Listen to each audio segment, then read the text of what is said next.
Hi, I'm going to talk today about what is the spirit world like. And in particular, I'm going to talk about the nature of time in the spirit world. And this is a very difficult one, and I hope I keep it simple for you. But it's quite a difficult idea to grasp some of this. So I'm going to talk about the nature of time, and particularly the way we perhaps have misunderstood what the spirit world is like, you see.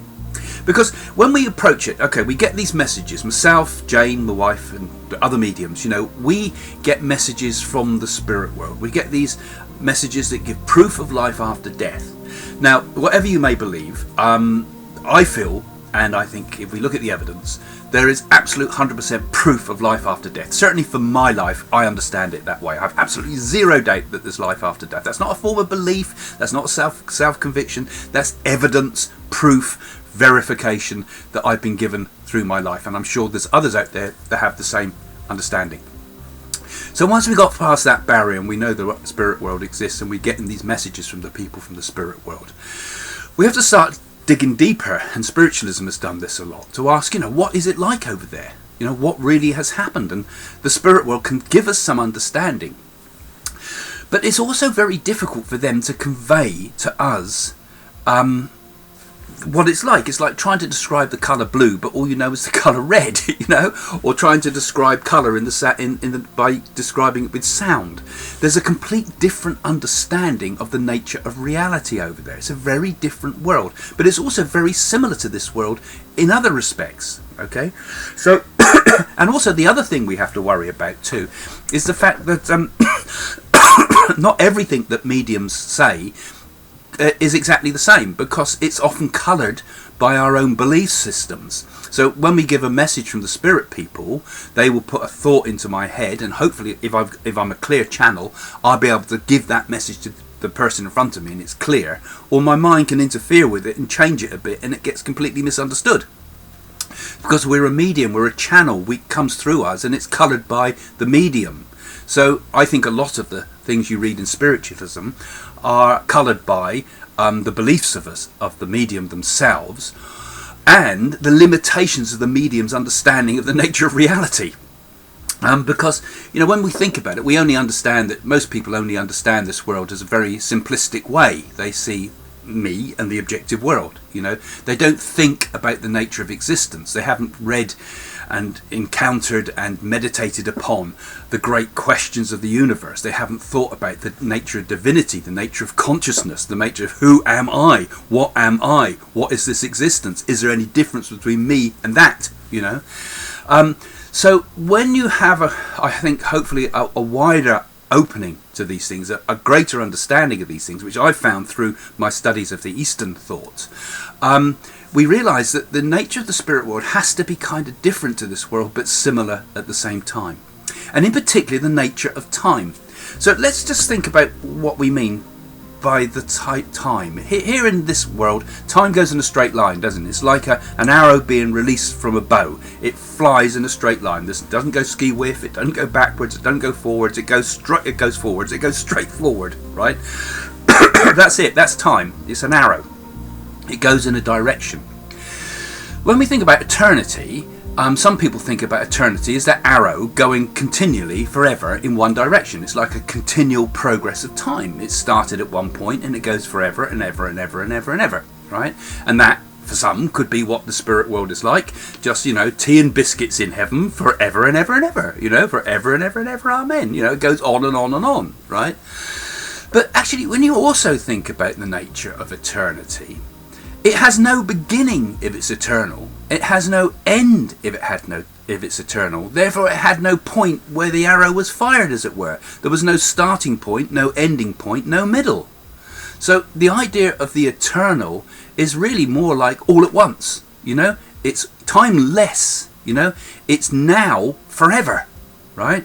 So that's what I understand as the ultimate goal of human existence, is to be one again, or be aware of, to be to realise that is our true nature, is this timeless state. So this is where I think the first confusion happens between this idea of what the spirit's world's like, because we're thinking it in the wrong terms in nature of time.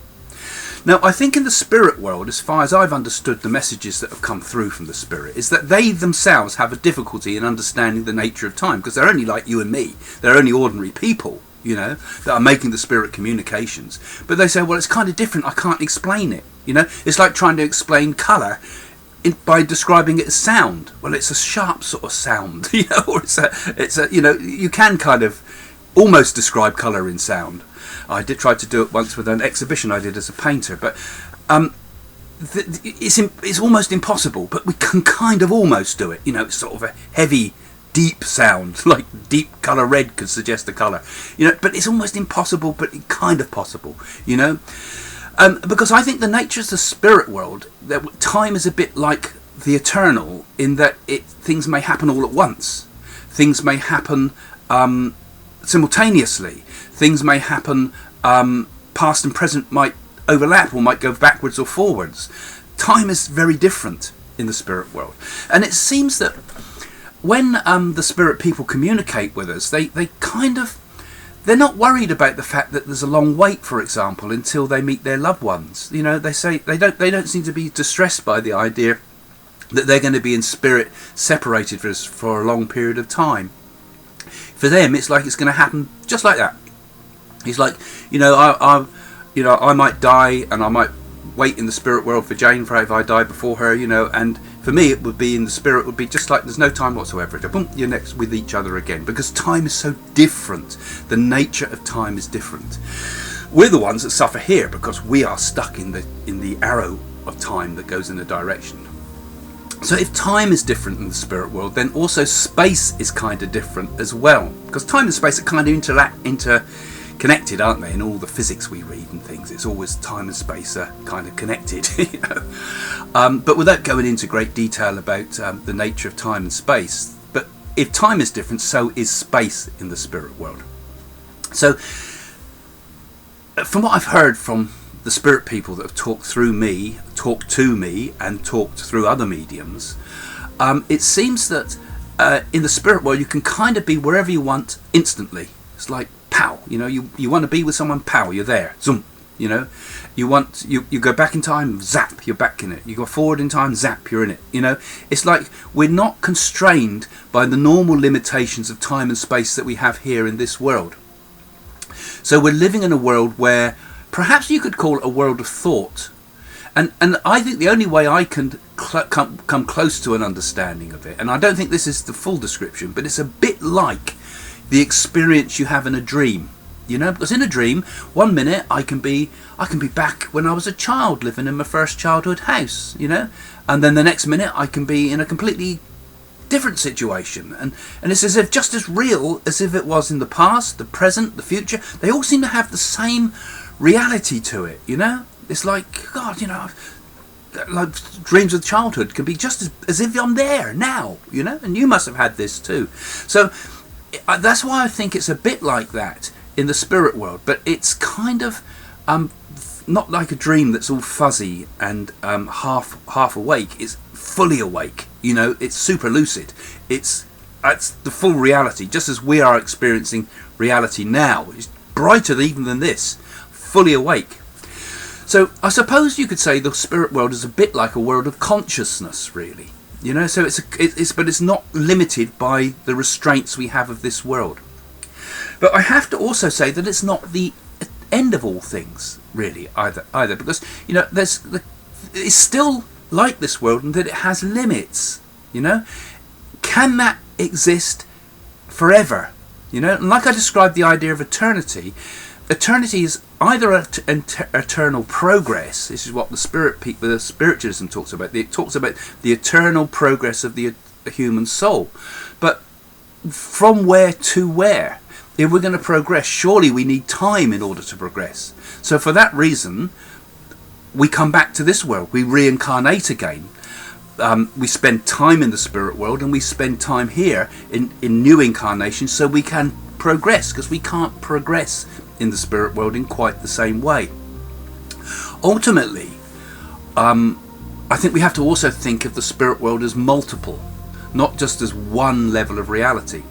Because when we go into the spirit world, we're not going to be in this sudden world where we just can't understand it, where time is going backwards and forwards and leaping around like I described. But like in a dream, we don't feel that we're out of place. It feels natural to us. When we go into the spirit world, it feels natural to us. It feels even more natural than this world. It feels like we've come home. But the nature of reality has to mould itself in such a way that the person can comprehend it. We're in a world of total consciousness. So, for example, most people will go into a world that's completely familiar with them, right? Perhaps your grandparents were greatly important in your life, and suddenly you're in your grandparents' house in the spirit world just like it was when you felt at ease with yourself. The reality around you becomes what it needs to be. So you meet your grandmother in the spirit world, for example, and you're in her house having tea with her.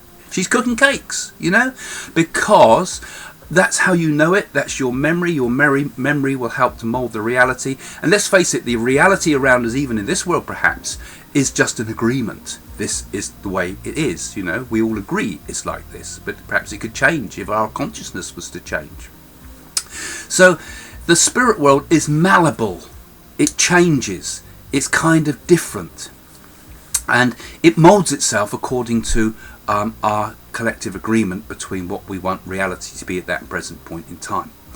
But I also have to say, it's not the final end of things.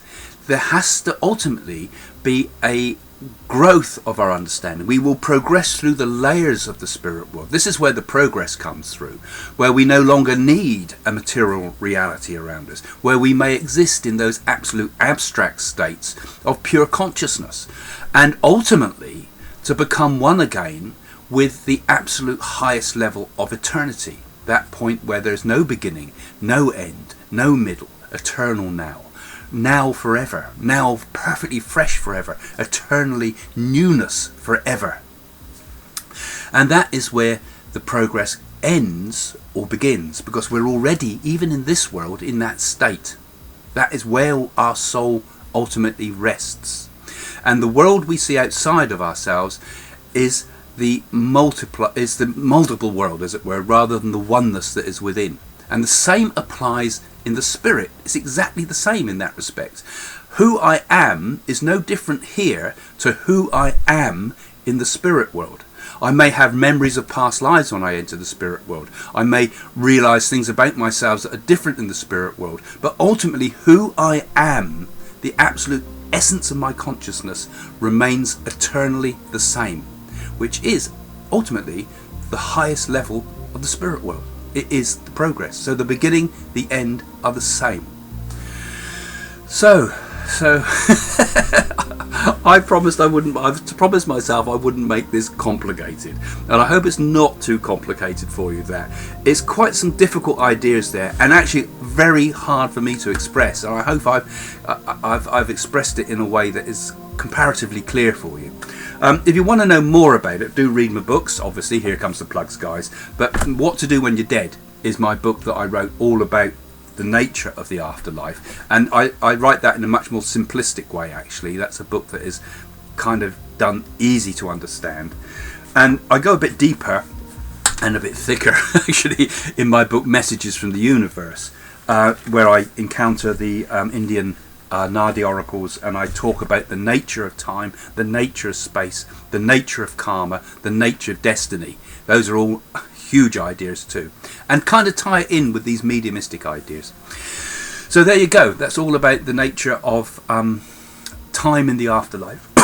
And I'll try to talk about some of the other things later. And don't forget, if you are interested in mediumship, and if you're interested in mediumship, you're going to have to get some proofs and talk to some mediums at some point or other to start to get real experience and proofs that are yours personally, not from what other people have said. And I'd like to introduce you all to our new theatre events, and I'd like to invite you all along. Please come along to our theatre events if you live close enough to us in the south of England. It's all on my website, because Jane and I are trying to get out there into the real world and start giving some demonstrations of mediumship. And sometimes little things come through that give us some ideas of what the afterlife is like. And this is why it's so interesting, not just to get personal messages, but to hear messages other people get as well, because we can get an idea of what is it like over there. you know. And it's like when we build the picture together of all these different people's messages, we start to see many similarities that the spirit world are telling us, and can perhaps get an idea of what the spirit world is really like. Okay, thanks for listening. See you next time.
Has the energy that comes from all the human emotion that is here. That creates the right conditions for paranormal things to happen.